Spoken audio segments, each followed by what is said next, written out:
ini di Desa Kalikowa, Kota Cirebon, Jawa Barat sudah masuk musim panen padi, Lur. Penentuan waktu panen bisa dilihat dari umur tanaman, yo. Rata-rata 135 sampai 145 hari setelah tanam.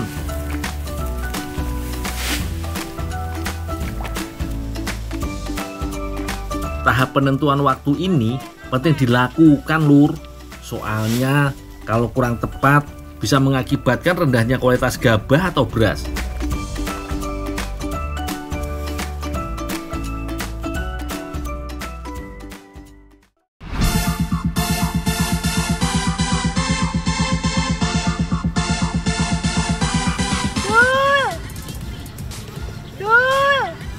Ya, Mbak.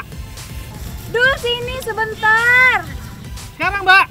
Sekarang, sini. Ya, bentar, Mbak. Dul, bener dong kalau kerja tuh. Maaf. Itu, Mbak, nyuruh buru-buru.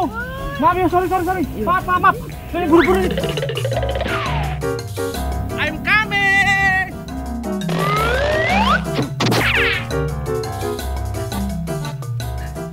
Pergi kemana, Teh? Aku bersih-bersih dulu ya. Nggak pergi, orang dicariin bapak itu di kebun. Dicariin bapak di kebun murbei. Ya, aduh. Iyalah, tak pikir mau diajak jalan-jalan sama Teh Angel. Ternyata disuruh ke kebun untuk panen murbei sama Pak Johan. Teteh ngajak pergi.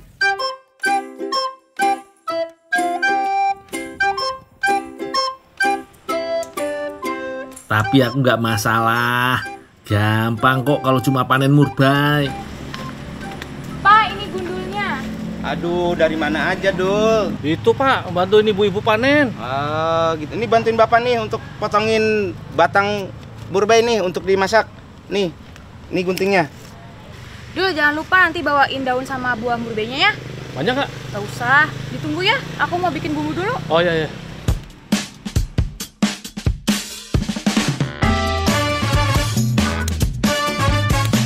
Cara merawat murbei nggak terlalu sulit, Lur. Setelah tumbuh, tanaman murbei hanya perlu pemangkasan dan penyiraman.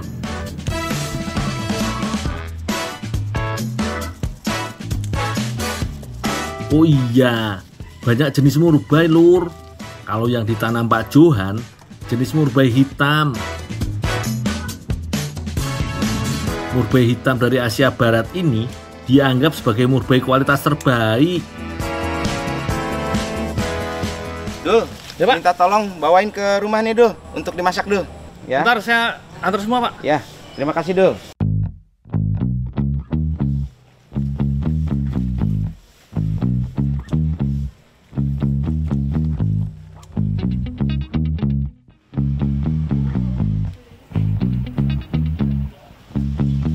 Sudah pada tahu belum, Lur?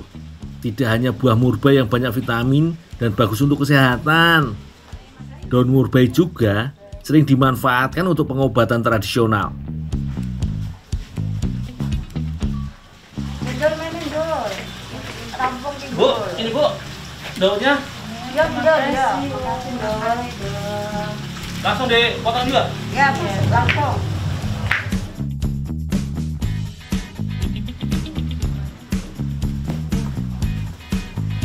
Buah murbei hasil panenan bisa dijual segar atau dijadikan selai.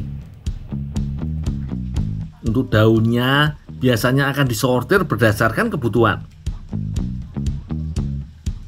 Daun bagian pucuk diolah jadi teh daun murbei. Kalau daun bagian tengah dijadikan keripik daun murbei. Nah, bagian paling bawah biasanya dimanfaatkan sebagai bahan dasar pakan ternak. Dul, tolong kasih ke Mbak Angel dulu. Oh iya, aku lupa. Harus ke Mbak Angel. Aku antar ke Mbak Angel dulu ya. Ya, iya Dul. Untuk membuat keripik daun murbei, caranya gampang banget, Lur. Tinggal menghaluskan bawang putih, kemiri, ketumbar, garam, dan penyedap.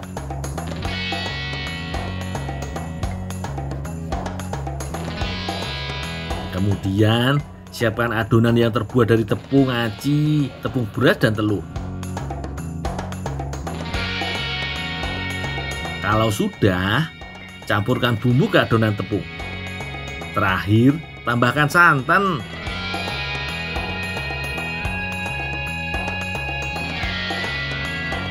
Sekarang, tinggal mencelupkan daun murbei ke dalam adonan dan digoreng dalam minyak panas.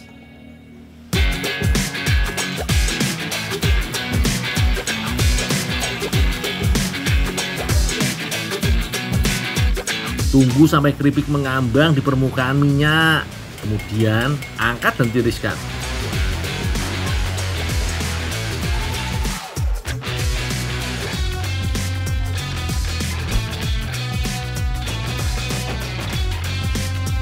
Keripik daun murbei bisa dinikmati rasa original, Lur.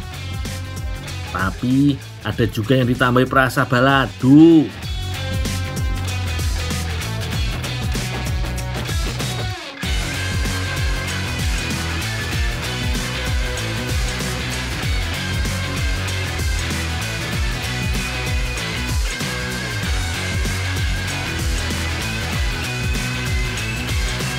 Teh Angel dan Bu Ari mau mengolah murbei jadi kuecang, Lur. Iki salah satu kue tradisional yang terbuat dari beras ketan dan disiram kuah kinca.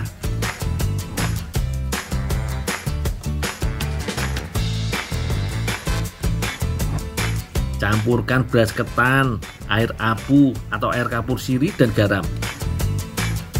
Kemudian tambahkan garam dan aduk sampai merata. Diamkan sekitar 15-20 menit, Lur. Iki gunane untuk memberikan tekstur kenyal pada kuecang. Sambil menunggu, siapkan santan untuk merebus kuecang supaya makin gurih. Teh, ini teh disuruh nganter daun sama buah murbei. Oh, makasih ya, Dul. Oh, ya teh. Ada yang bisa saya bantu lagi? Nggak ada, segitu aja. Oh, ya. Saya tinggal dulu ya. Kasih. Sekarang giliran murbeinya. Daun murbeinya diiris-iris yo. Kalau buahnya dihaluskan wae.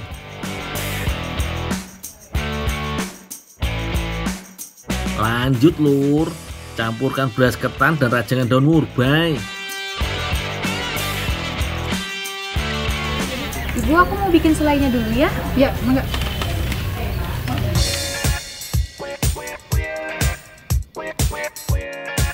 Rebus gula pasir sampai larut. Tambahkan buah murbei yang sudah dihaluskan. Biarkan sampai mendidih dan mengental.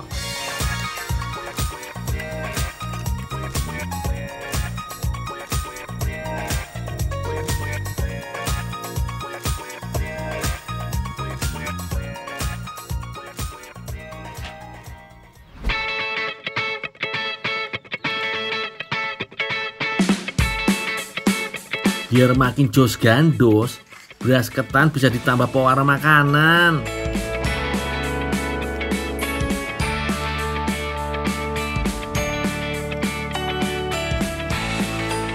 Siapkan daun bambu yang sudah direbus, lalu masukkan beras ketan dan pastikan semua bagian daun bambu tertutup rapat.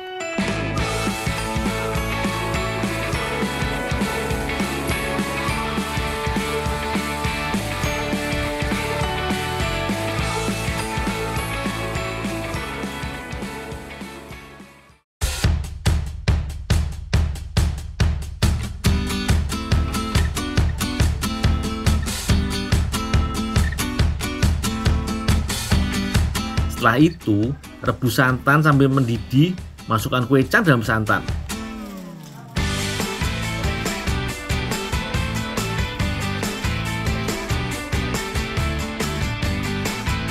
Tinggal ditunggu sampai matang, Lur.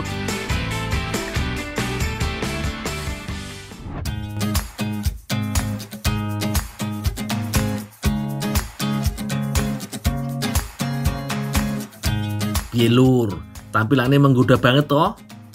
Aku jadi gak sabar pengen menghabiskan semuanya.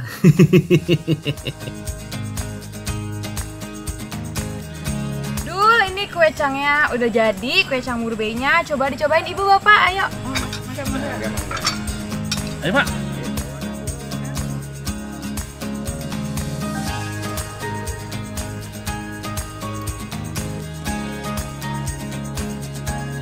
Rasanya juara lur, ada gurihnya, ada asemnya, ada manisnya, pokoknya enak pol.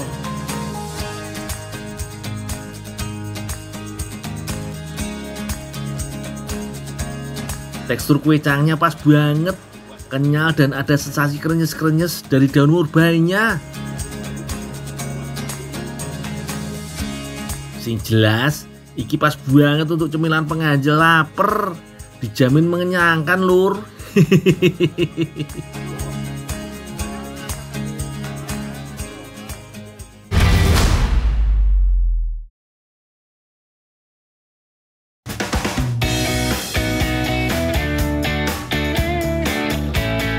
Sore ini, aku mau bantu kasih makan sekalian panen lele di kolam milik Pak Burhan.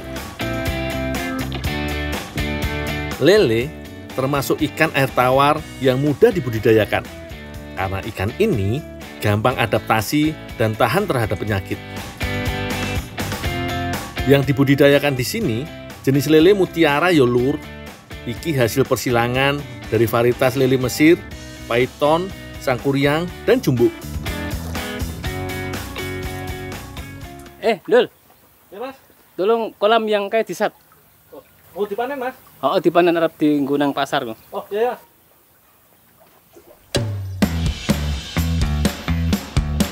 Budidaya lele di sini memakai kolam terpal bulat. Diameternya sekitar 2 meteran. Lele bisa dipanen sekitar usia 3 bulanan lur. Sebelum dipanen, biasanya air kolam harus dibuang dulu supaya lebih gampang memanen. Cara menguras kolam gampang kok. Tinggal dicabut wae pipa penyumbatnya.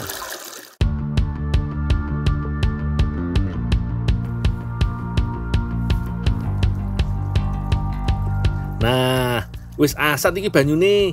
Bisa langsung diserok lelenya, lalu dimasukkan ke wadah.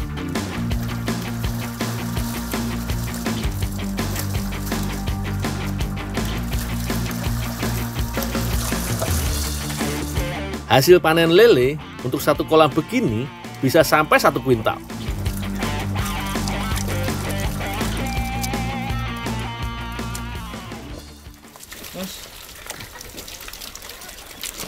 Dul. Ya Mas. Wis yang gede iki. Diterus nang Mbak Dani sik. Oh iya ya. Lele yang aku anter iki mau diolah jadi bermacam makanan lur.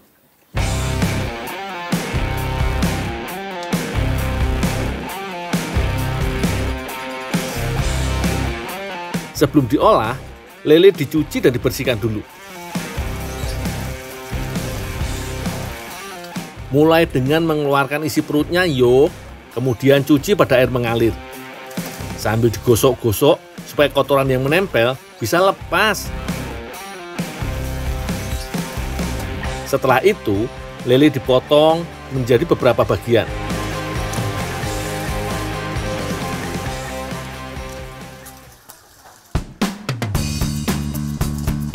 Di UMKM sini, seluruh bagian lele akan diolah yo. Bagian kulitnya akan dijadikan kerupuk.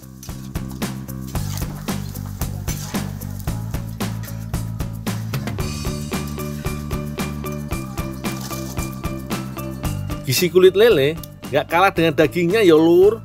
Salah satunya mengandung protein yang lumayan tinggi. Kalau dagingnya akan diolah jadi abon lele.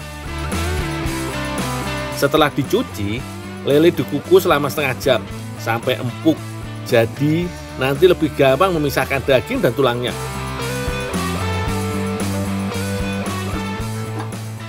Bu, ini Bu lelenya Bu udah dipotong dan bersihin. Oh iya, taruh situ Dul. Dan ini tolong lepasin Oh iya Bu. dagingnya. Iki sudah ada yang selesai dikukus. Aku tinggal memisahkan tulangnya. Kudu hati-hati dan pelan-pelan yo, agar gak ketusuk duri lele. Lele gak cuma jos gandos rasane kalau dimakan, tapi di sini juga akeh pol.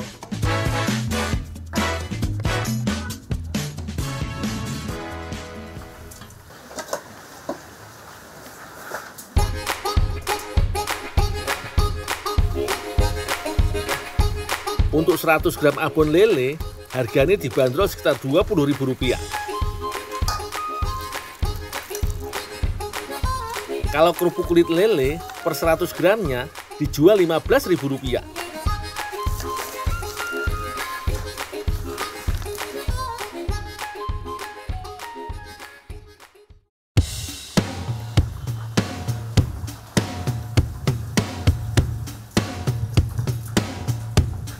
Mbak, disuruh ngantar duri kan ini, Mbak? Oh ya, makasih Dul. Oh, ya, Mbak. Katanya Mbak Rida dan Ibu Ria mau buat pastel dengan isi tulang lele. Wah, piye kuwi bentuke? Mbak, ini kepala karo durine tulung diopen ya, Mbak ya? Oh nggih. Ternyata nggak cuma tulang lele aja, kepala lelenya juga dipakai jadi bahan pastel. Selain itu, ada tepung terigu, tepung maizena, telur, garam, dan mentega. Untuk isi pastelnya, pakai wortel, kentang, bawang putih, daun bawang, lada, garam, dan gula. Wortel dan kentang dipotong dadu kecil yo. Untuk tulang dan kepala lele mesti di oven selama 1 jam.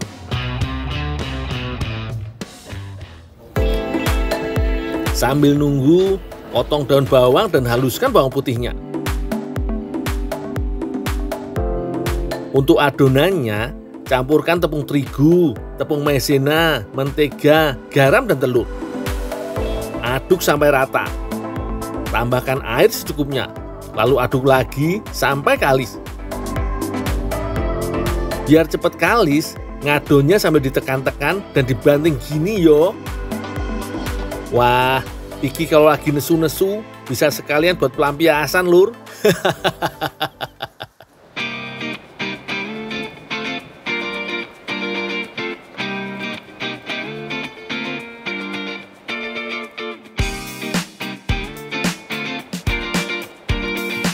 Kalau tulang dan kepalanya sudah selesai dipanggang, langsung ditumbuk sampai halus. Lalu campurkan ke adonan pastel. Setelah adonannya jadi, masih harus digiling lagi lur. Tujuannya supaya lebih mudah membentuk pastelnya.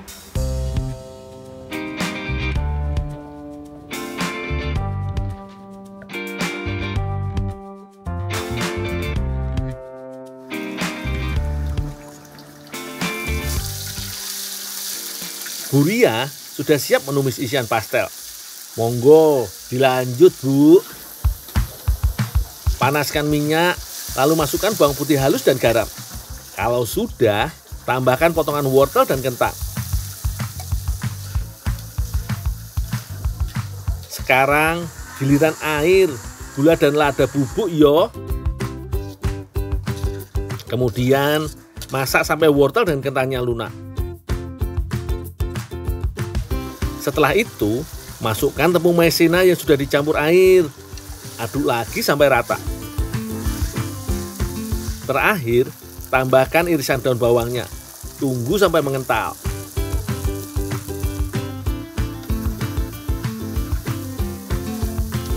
Sudah mau jadi ki lur, tinggal membentuk dan mengisi pastel.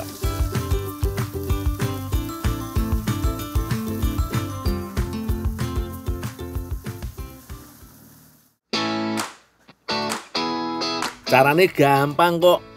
Masukkan tumisan ke dalam adonan, lalu tutup rapat isinya.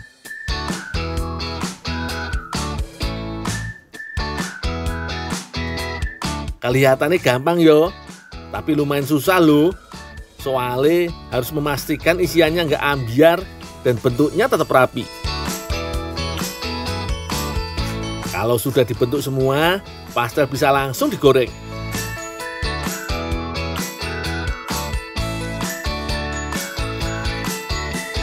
Pakai minyak yang banyak supaya seluruh bagian pastel terendam lur. Ojo lali, pastelnya dimasukkan kalau minyaknya sudah panas.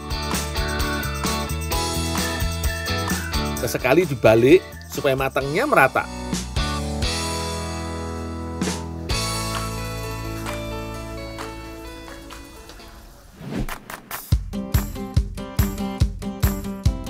Wih, apik bener yo tampilannya.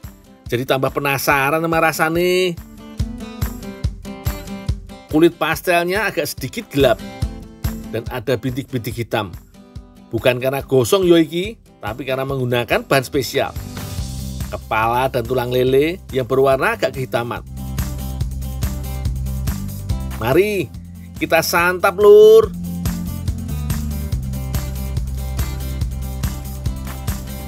Bener toh?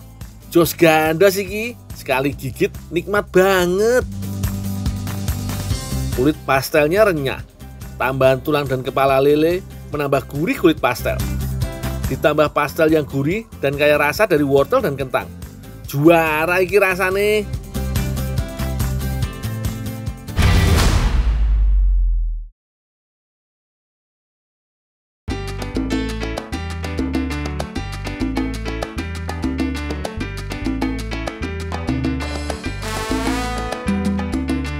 Indahnya hari ini bisa menikmati alam bareng Teh Nabila yang cantik jelita. Sudah lama sekali aku menantikan momen seperti ini, bisa nyanyi dan joget bareng. Oh, betapa cerianya hatiku. Teh Nabila, gadis desa paling cantik sePurwakarta. Engkau telah merenggut seluruh hatiku.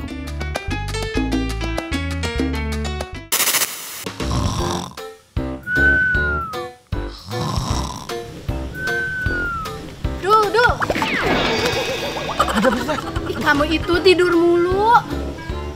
Ada yang bisa saya bantu dah? Itu bantuin panen puyuh. Oh, telurnya? Iya. Oh, ya. Waduh, apes lur, ternyata cuma mimpi.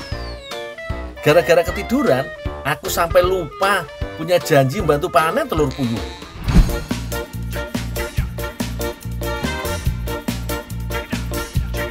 Meskipun beda sama mimpiku tadi, tapi yang penting sekarang aku bisa panen telur puyuh bareng Teh Nabila. Burung puyuh termasuk unggas daratan yang ukuran tubuhnya kecil tapi gemuk. Walaupun disebut burung, mereka nggak bisa terbang jauh yo. Burung puyuh diternakkan karena menghasilkan telur yang bernilai tinggi. Dalam sehari, kadang burung puyuh punya Teh Nabila bisa menghasilkan 10 kg telur. Selain enak, telur puyuh juga kaya dengan kandungan protein, kolin, vitamin A, dan zat besi. Eits, meskipun bagus manfaatnya, tetap dijaga porsinya yo. Jangan sampai kebanyakan, soalnya telur puyuh tinggi kolesterol. Dul, nanti minta tolong potongin burung puyuhnya 5 ya. Oh, ya. Sekalian telurnya nanti rebusin. Aku simpan di tungku ya. Oh, ya.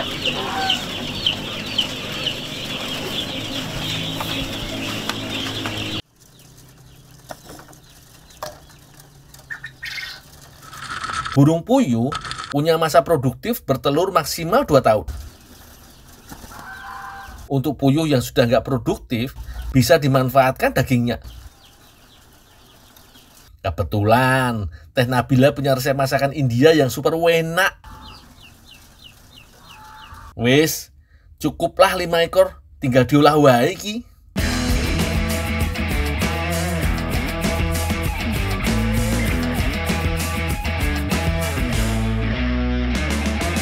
Kalau sudah disembeli, burung puyuh langsung disiram air mendidih. Tujuannya supaya lebih mudah dicabut bulunya. Selain itu, bisa menghilangkan sisa kotoran atau kuman yang masih menempel di badan burung.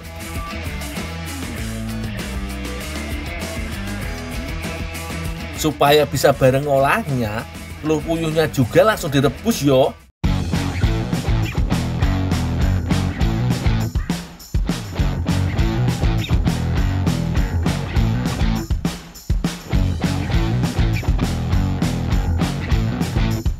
Daging puyuh memang tidak tebal seperti ayam, tapi bagian tubuhnya lunak, jadi hampir semua bagiannya enak dimakan.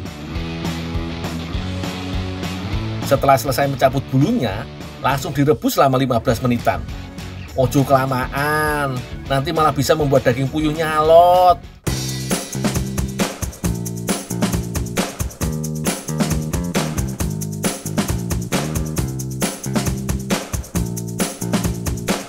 Telur puyuh yang sudah matang bisa langsung dikupas, lur. Ada yang sering kesusahan ngupas telur puyuh. Tenang, lur, aku orangnya solutif loh. Jadi pasti punya tips yang berguna buat kalian di rumah.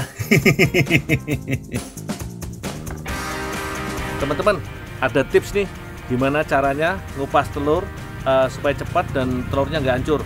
Nah, caranya nih, setelah telur keluar dari air panas, langsung disiram dengan air dingin, kemudian dihancurkan kulitnya, baru dikupas. Nah, telurnya akan terkupas rapi dan cepat sekali. Boleh dicoba.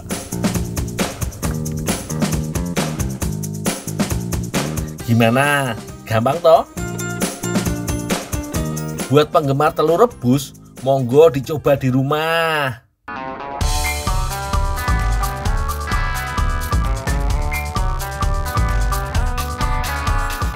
Ada yang mau nyoba resep burung puyuh mentega ala Teh Nabila dan Neng Ayu? Catat lur bahannya.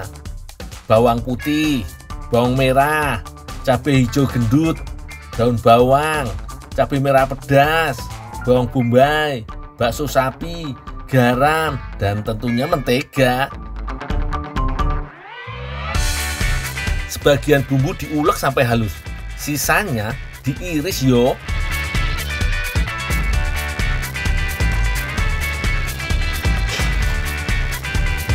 Teh, ini teh burung puyuh sama telurnya udah bersih teh. Oh ya, makasih Dul. Oh iya teh. Masakan puyuh mentega ini terinspirasi dari menu masakan India, yaitu butter chicken masala. Cuma di bumbunya sudah disesuaikan dengan lidah Nusantara ini. Aku paling seneng masakan dengan bawang-bawangan. Nggak cuma membuat cita rasa masakan kuat, tapi bawang juga menyehatkan. Konsumsi bawang dalam jumlah wajar bisa memperkuat kerja jantung dan mencegah penyakit hipertensi. Jos gandos toh manfaatnya. Ayo, aku mau masak dulu ya. Iya, Bil.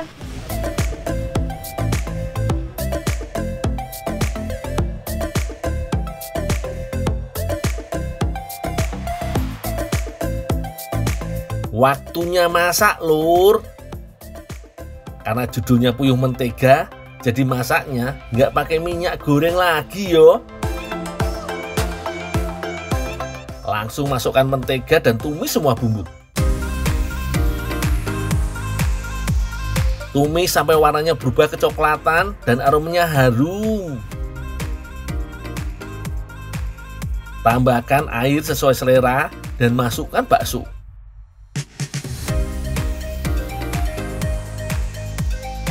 Waktunya burung puyuh nyemplung barang telurnya sekalian yo.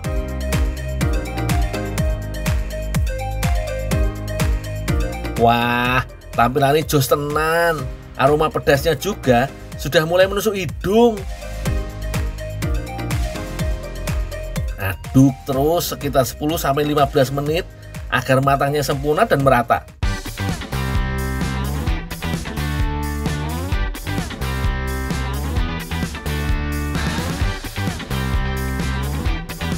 Kalau kalian doyan makan ayam, dijamin suka makan daging puyuh. Beda-beda tipis rasanya. Malah, Menurutku burung puyuh punya tekstur yang lebih lembut dan gurih. Jadi nggak sabar pengen nyobain masakan India buatan teteh cantik.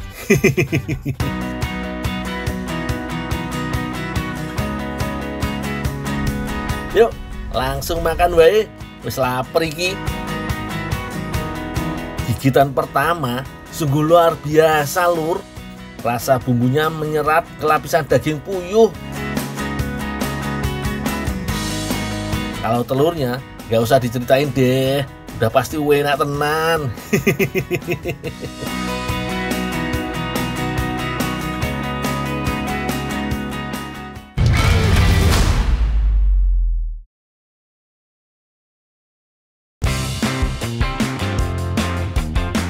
Nah, hasil jeripayahku berbuah manis, Lur. Sebuah motor idamanku bisa aku beli. Keren toh?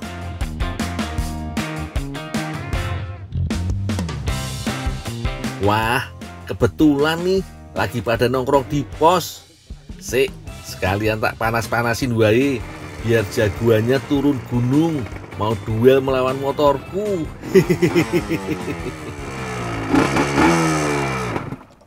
Motor baru ya? Jelas lah, motor legend. Gimana anak muda cuma tongkrongan aja. Balapan apa?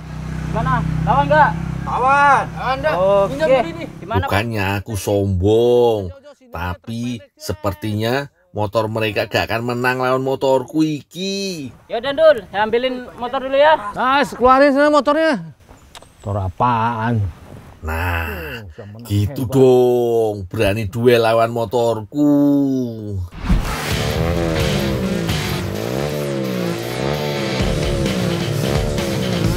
Wah, tapi kok kayaknya lumayan berat iki, Lur.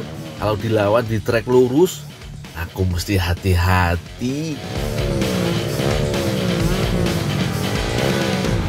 Aku wis siap banget iki. Tinggal tarik gas. Dijamin motor si Asis ini bakal tak asapi, Lur. Mak, ada apa, Mak? Dicariin dari tadi malah di sini. Mak, ini urusan anak muda, Mak. Ini mau balapan, Mak. Waduh, Ciloko 13, ibu angkatku yang satu ini emang paling galak, Lur. Daripada aku disambit sapu, mending ngalah wae wes. Sekarang kamu ganti baju, bantuin Mbak Emma sambil Sinta di kebun. Ya, Mak, ya, Mak.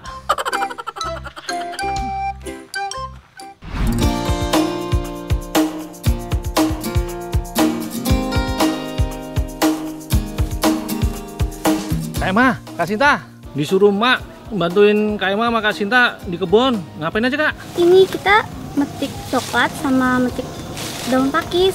Metik buah coklat sama pucuk pakis? Iya. Oh, iya Kak, tak bantuin. Walah, tak kira bantuin apa. Ternyata aku disuruh metik coklat sama pakis. Iki lho, sing jenenge buah coklat atau buah kakao. Pohon kakao umumnya banyak tumbuh di negara beriklim tropis seperti Indonesia. Kakao dapat berbuah sepanjang tahun. Bagian bijinya lah yang biasanya dimanfaatkan. Paling umum untuk bahan pembuatan coklat, cemilan manis kesukaan anak-anak. Nah, kali ini tidak biasa. 100% unik. Biji coklatnya justru akan dikreasikan jadi lauk sayur khas desa Batu Kumbung. Namanya sayur pelapahin.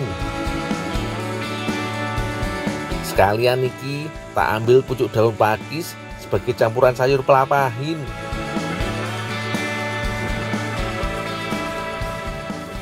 Dul, coklat sama daun pakisnya udah banyak nih. Oh, udah banyak? Udah cukup? Udah cukup, udah cukup. Oh, ya, ya. Biar, Ya, tolong dibersihin ya. oh ya, biar aku cucinya nanti. Ya. Kita ketemu di tempat masak ya. Oh ya, ya, ya.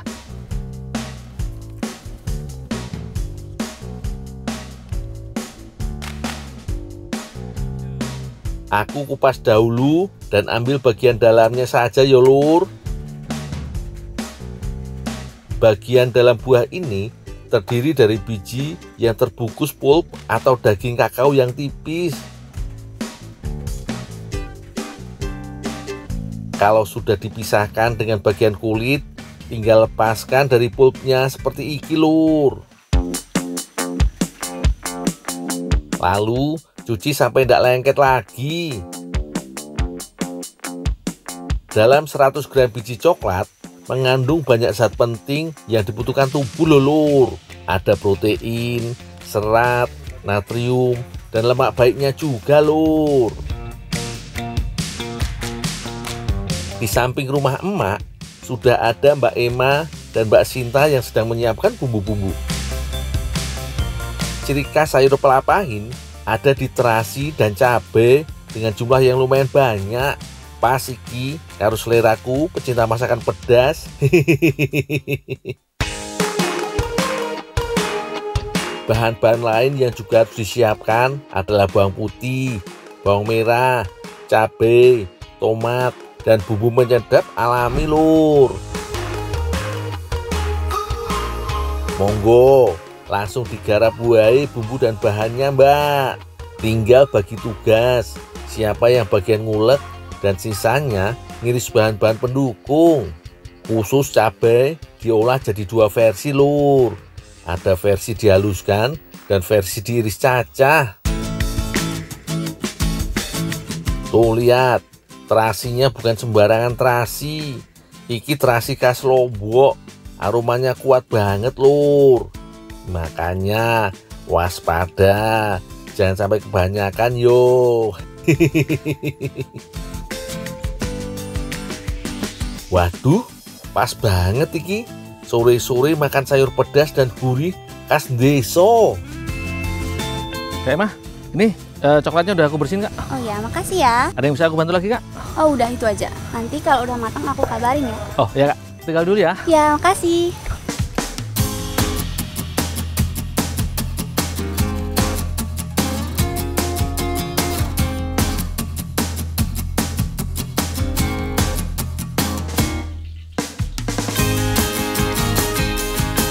Pertama-tama tumis bumbu halus beserta cabai sampai harum dan warnanya berubah. Setelah itu masukkan biji coklat, begitu juga bahan-bahan lainnya. Lalu tuangkan air. Nah, banyaknya air mengikuti selera masing-masing. Aku wis pesen karo Mbak Emma untuk banyakin airnya. Soalnya aku suka makanan berkuah lur, dan gak seret.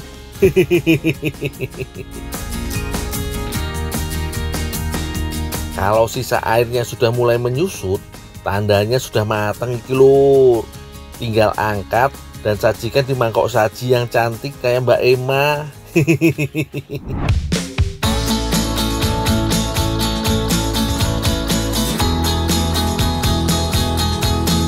Wah, merah-merah menggoda iki bumbu sayurnya.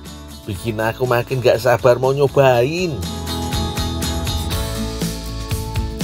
Buat kalian di rumah yang penasaran soal rasanya, monggo langsung dicoba resepnya Mbak Emma yo. Nah ini dulu udah jadi masakannya. Namanya pelapahin coklat. Pelapahin coklat? Iya. Ayo Mak, Cobain, kamu dulu Mak. Ya. Nah, sekarang aku mau nyicipin dulu sayur pelapahin khas Batu Kumbung Lombok Barat. Wena epol. Bumbune medok dan terasinya juga pas. Tekstur biji kakao empuk, benar-benar paduan yang pas lur. Jos gandos pokoknya.